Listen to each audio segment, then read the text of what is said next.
ये भी तो एक अपराध है कि भाई आप छोटी सी बात पे भी किसी को गिरफ्तार कर लेते हैं, किसी को भी उठा लेते हैं। ये मोदी सरकार का अपना डर दिखा रहा है कि वो नहीं चाहता कि 2024 के चुनाव से पहले भी कोई भी चेहरा हमारे सामने रहे। इसलिए मुद्दों पे लोग एकजुट होते हैं और संगठित होते हैं, तो हो सकता है कि फिर एक उन्माद फैले, युद्ध हो जाए। कोई बहुत बड़ी बात नहीं है, 24 से पहले युद्ध भी हो सकता है।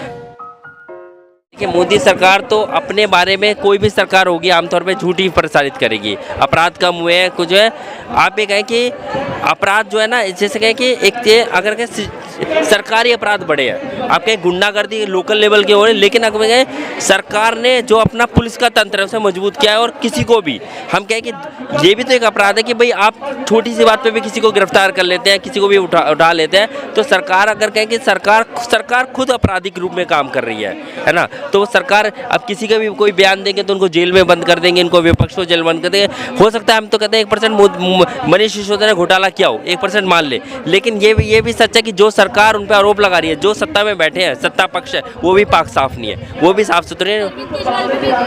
हाँ, अरविंद केजरीवाल पे भी करेंगे, सब पे करेंगे। यही तो तानाशाही पार्टी अलग है, यानी और पार्टियां भी हैं, लुटेरी सब है, लेकिन एक तानाशाही पार्टी का चरित्र क्या है कि वो विपक्ष को खत्म कर देना चाहता है। ये मोदी सरकार का अपना डर दिखा रहा है कि वो नहीं चाहता कि 2024 के चुनाव से पहले भी कोई भी चेहरा हमारे सामने रहे। लेकिन ये तानाशाही सरकार का विरोध हमारा पक्के तौर पे मानना है, इसको कोई भी चुनावबाज पार्टी इनको सड़कों पे वास्तविक विरोध कर ही नहीं सकती, क्योंकि वो भ्रष्टाचारी हैं खुद, चाहे वो कांग्रेस पार्टी हो, चाहे वो हम क्रांतिकारी जनता और मेहनत कर जनता ही सड़कों पे विरोध कर सकती है इस तानाशाही का, उसके विरोध में जा सकते हैं। उसी का प्रयास हम लोग कर रहे हैं। क्या लगता है आपको जिस तरीके से राहुल गांधी माइक में ही नहीं, क्या लगता है आपको कि जिस तरीके से राहुल गांधी की सदस्यता रद्द कर दी गई और तमाम जो है सरकारी बंगला उनसे खाली करवा लिया गया है, तो क्या लगता है केजरीवाल के साथ भी ऐसे कुछ होने वाला है?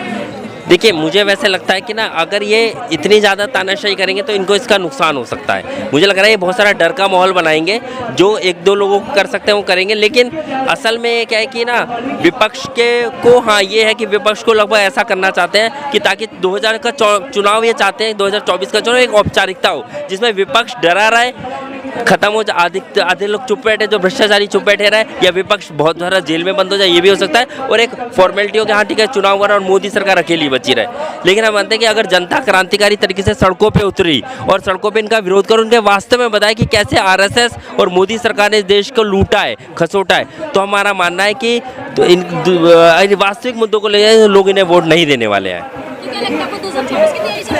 ये 2024 की हम तो कह रहे हैं कि भाई लोगों को वास्तविक चीज़ें बताई जाए और इनको सत्ता में पीछे देखा जाए। और ये लोग अब ये जाति धर्म का मुद्दा बना रहे हैं, ये लोगों को नकली मुद्दों पे एकजुट कर रहे हैं। अगर नकली मुद्दों पे लोग एकजुट होते हैं और संगठित होते हैं, तो हो सकता है कि फिर एक उन्माद फैले, युद्ध हो जाए। कोई बहुत बड़ी बात नहीं है, 24 से पहले युद्ध भी हो सकता है और कोई दंगे भी हो सकते हैं, फसाद भी। इन पे एक ही फार्मूला है भाजपा का, या तो भारत पाकिस्तान का युद्ध करा दो, या फिर कोई हिंदू मुस्लिम का झगड़ा करा दो, या फिर वही राम कृष्ण भूमि और इस तरह के मुद्दे फिर उठा दो।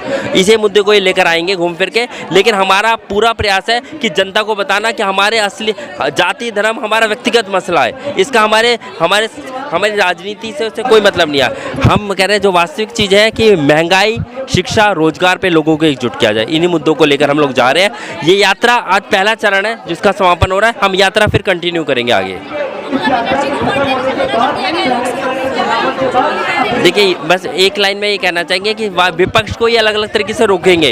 ये भी एक तरह से जैसे कहते हैं ना, बेसिक डेमोक्रेसी है, उसको ख़त्म करने की कोशिश कर रही है। लेकिन इस डेमोक्रेसी के खिलाफ भी वास्तव में जो क्रांतिकारी ताकतें हैं और जो जनता है वही सड़कों पे उतरेगी, तब इसका विरोध करेगी। जन अधिकार यात्रा को हम ये कहें कि इसका एक मकसद है कि भगत सिंह और क्रांति का जो भी हमारे शहीद हैं, चाहे चंद्रशेखर आज़ाद हैं, अशफाक उल्लाह खां हैं, उनके सपनों का भारत ये भारत नहीं है। जिस भारत में आज हम कहने के लिए आज़ादी के 75 साल हो चुके हैं और कि देश आगे बढ़ रहा है, देश विकास कर रहा है, लेकिन ये बहुत सारी बातें सिर्फ हवाई बातें हैं। असल में इस देश के अंदर ये साबित हो चुका है कि जो भगत सिंह की बात हुई थी कि गोरे अंग्रेज चले गए और काले अंग्रेजों का राज चल रहा है। तो एक तो मकसद ये था कि भगत सिंह के सपनों का भारत, जो भगत सिंह ने साफ साफ कहा था कि 90% जो मेहनत करते हैं, मशक्कत करते हैं, उनकी आज़ादी होनी चाहिए। तो उनके भारत को बनाने के लिए हम लोग यात्रा निकाल रहे हैं। दूसरा, हमारे कुछ मुद्दे हैं जिन मुद्दों पर हम कुछ मांगे कर रहे हैं। हम लोग कह रहे हैं कि महंगाई कम होनी चाहिए। आज महंगाई जो मोदी सरकार का वादा था कि बहुत हुई महंगाई की मार, अब की बार मोदी सरकार 9 सालों में हो चुका है, वो वादा बिल्कुल खोखला साबित हुआ है।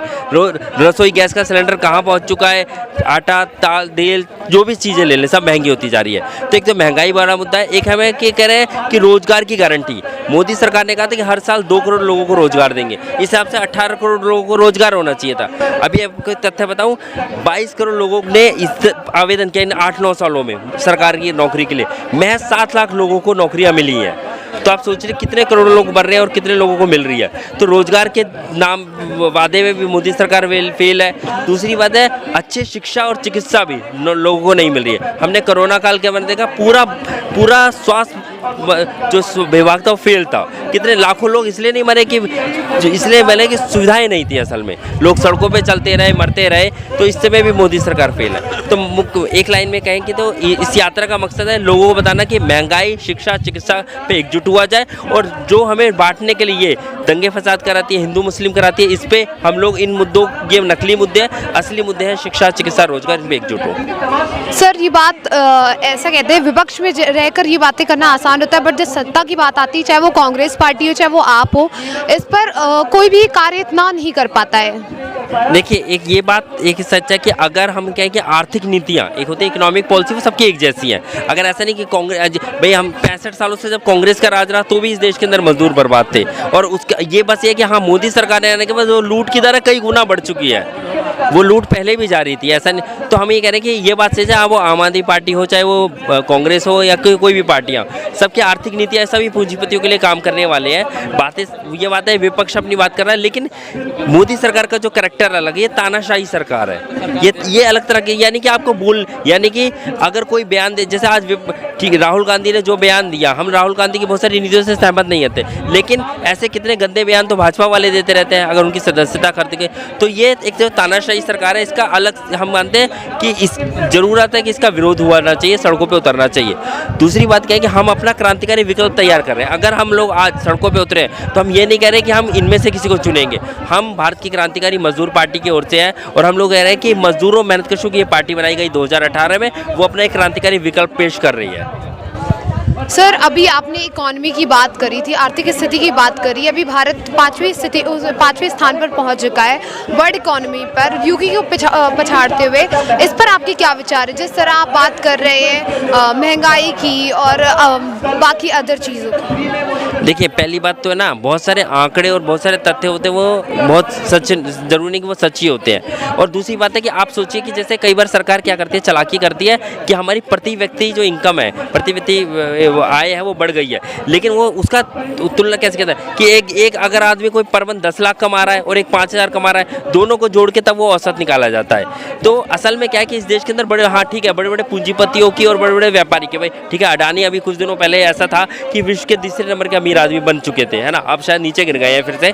लेकिन इस देश के जो बड़े बड़े पूंजीपति हैं और पैसे वाले, उनका विकास हुआ है, उनका हुआ है, उसके आधार पर ये कुछ इकोनॉमी कर रहा है। असल में देश में अगर कहेंगे तो गरीबी पहले से ज़्यादा बढ़ी है, बेरोजगारी बढ़ी है, और ये बहुत सारे सरकारी आंकड़े बहुत सारे झूठे भी होते हैं जो दिखाए जाते हैं। अगर वास्तव में देखा जाए तो इस देश के अंदर मजदूरों मेहनतकशों की स्थिति खराब हुई है, और वर्ल्ड लेवल पे हम कहें हमारा देश बेरोजगारी ज़्यादा बढ़ी है, भुखमरी ज़्यादा बढ़ी है। यहाँ पे महिला अपराधों में, पूरी दुनिया में जितने महिला अपराध होते हैं हमारे देश में सबसे ज़्यादा होते हैं, और बच्चों के मरने की दर जो है वो सबसे ज़्यादा है। खबरों में बने रहने के लिए फोरम 4 को सब्सक्राइब करें और नोटिफिकेशन पाने के लिए बेल आइकन दबाएं।